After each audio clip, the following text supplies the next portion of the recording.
Prashant Kumar, ADG law and order Uttar Pradesh, ADG law and order Uttar Pradesh. Prashant ji बहुत बहुत स्वागत सर, बहुत बहुत शुक्रिया, पहले तो आपने समय निकाला। मैं समझना चाहूंगा ये क्या पहचान छुपाकर भगवा धारण करके ये कुछ कम्युनल कलर देना चाह रहे थे, माहौल खराब करना चाह रहे थे प्रशांत जी?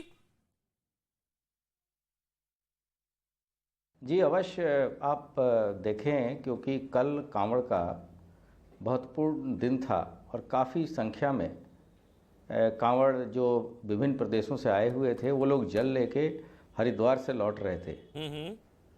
और कल जो बाहर के प्रदेशों से कांवड़ आई थी उसके लिए पीक डे था। वैसे स्थिति में जबकि इतनी संख्या में कांवड़िए घूम रहे हों, किसी व्यक्ति के द्वारा भगवा रंग की पगड़ी पहन के और मज़ारों पे तोड़फोड़ किया जाना, ये दर्शाता है कि एक डिज़ाइन के तहत और एक साजिश के तहत वहाँ के सांप्रदायिक सद्भाव को बिगाड़ने की कोशिश की गई जी। लेकिन जो हमारी पुलिस फोर्स थी वो बहुत ही सजग और सतर्क थी और बहुत ही कम अवधि में इन लोगों ने पूरे केस का पटाक्षेप कर दिया और इसमें सही लोगों की गिरफ्तारी कर ली।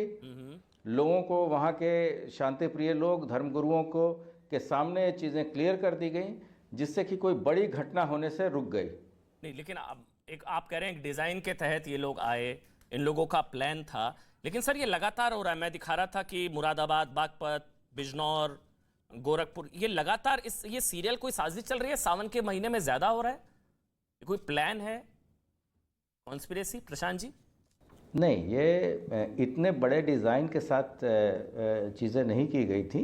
कहीं कोई घटना अकस्मात हो जाती है, सडन हो जाती है, उसको तत्काल अटेंड किया जाता है, लेकिन इतने सुनियोजित ढंग से कांवड़ के बीच जो पीक डेज में आप मज़ारों को क्षतिग्रस्त करें, वहाँ के चादरों को जलाएं, और साथ ही साथ ये भी रूमर वहाँ फैल रहा था कि धार्मिक ग्रंथों को भी नुकसान पहुँचा है।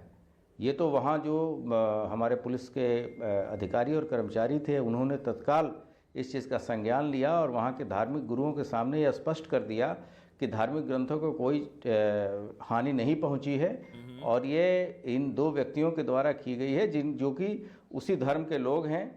और दूध का दूध, पानी का पानी कुछ घंटों के अंदर ही करा दिया गया और इससे पूरा जो एक क्षेत्र या पूरा प्रदेश जो है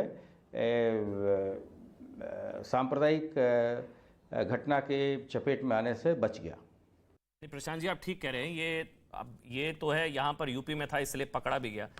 कहीं अगर कोई ऐसी कोई कथित सेकुलर सरकार होती तो ये लोग तो सफल भी हो जाते। यूपी में थे तो पकड़े गए आप लोगों की त्वरित कार्रवाई की वजह से। अच्छा, एक और सवाल, मुझे पता आपको जाना, मैं जल्दी से एक और, मकसद क्या था सर ये जो भगवा पहनकर जो हम तस्वीरें दिखा रहे हैं, ये भगवा पहनकर आया, ये पहचान छुपा रहा था, हिंदू बनने की कोशिश कर रहा था कि राइट कावड़िए बदनाम होंगे इससे, कम्युनल कलर, मकसद क्या था? मैं मकसद जानना चाह रहा हूं सर, ये आदिल और कमाल का मकसद क्या था प्रशांत जी?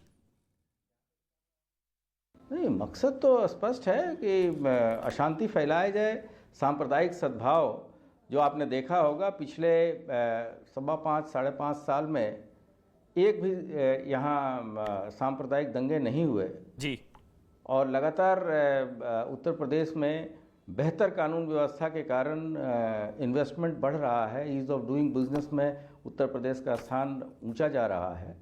उस चीज़ों को रोकने के लिए और यहाँ की छवि खराब करने के उद्देश्य से इस तरह की घटनाएं लगातार प्रयास किया जा रहा है असामाजिक तत्वों के द्वारा पूरी, और जिसका करारा जवाब जो है उत्तर प्रदेश की पुलिस और प्रशासन के लोग पूरी सतर्कता और पूरी मुस्तैदी के कारण दे रहे हैं। पूरी प्लानिंग थी सर, पूरे डिजाइन के साथ, पूरी प्लानिंग के साथ, पूरी रेकी वगैरह की गई थी, पूरी प्लानिंग थी, यहाँ आना है, ये इतनी 2 से 3 मज़ारे हैं, सबको जलाना है, फिर चादरों को जलाना है, साफा पहनना है, ये पूरी प्लानिंग थी, पूरी प्लानिंग के साथ, पूरी डिजाइन के साथ, ये आदिल और कमाल की। देखिए, अभी इसकी जांच और विवेचना बहुत ही प्रारंभिक स्टेज पर है। हमारी जो एजेंसीज हैं उत्तर प्रदेश की, वो लगातार इन चीज़ों को देख रही है, खुद डिटेल में हर एक पहलू पे विचार कर रही है, एविडेंसेस कलेक्ट कर रही है जी। लेकिन जो इसके इंग्रेडिएंट्स हैं इस घटना के, वो अपने आप इन चीज़ों को दर्शाते हैं कि कोशिश कुछ बड़ी करने की थी, लेकिन सजगता के कारण और सतर्कता के कारण बड़ी घटना नहीं होने पाई। बिल्कुल, बहुत बड़ा दंगा हो सकता था। मतलब सोचिए, सावन के महीने में अगर मजार जला दी जाए 2 से 3 और ये सारी चीज़ें, और फिर तो पता लगे ये कावड़िए बनकर आए, भगवा पहन कर आए, निकले आदिल और कमाल, तो ये तो पुलिस ने त्वरित कार्रवाई की, पकड़े गए, एक बहुत बड़ा दंगा हो सकता था, वो नहीं हुआ। तो ये तो आप जो है तारीफ के काबिल पुलिस ने काम किया है। किसी और, मैं तो फिर से बोल रहा हूँ, ये किसी राज्य में कोई कथित सेकुलर सरकार होती तो ये सब तो हो भी जाता, और हिंदू तो आतंकवादी साबित हो भी जाता, हिंदू कट्टरपंथी सब वो चला रहे होते लोग। बहुत बहुत शुक्रिया आपका प्रशांत जी, बहुत बहुत धन्यवाद sir. ADG law and order Uttar Pradesh police, आपने सर समय निकाला, बहुत बहुत धन्यवाद प्रशांत कुमार जी। बहुत बड़ा पैनल है मेरे साथ, जल्दी जल्दी एक बार इंट्रोड्यूस करा देता हूं, फिर डिबेट शुरू करेंगे।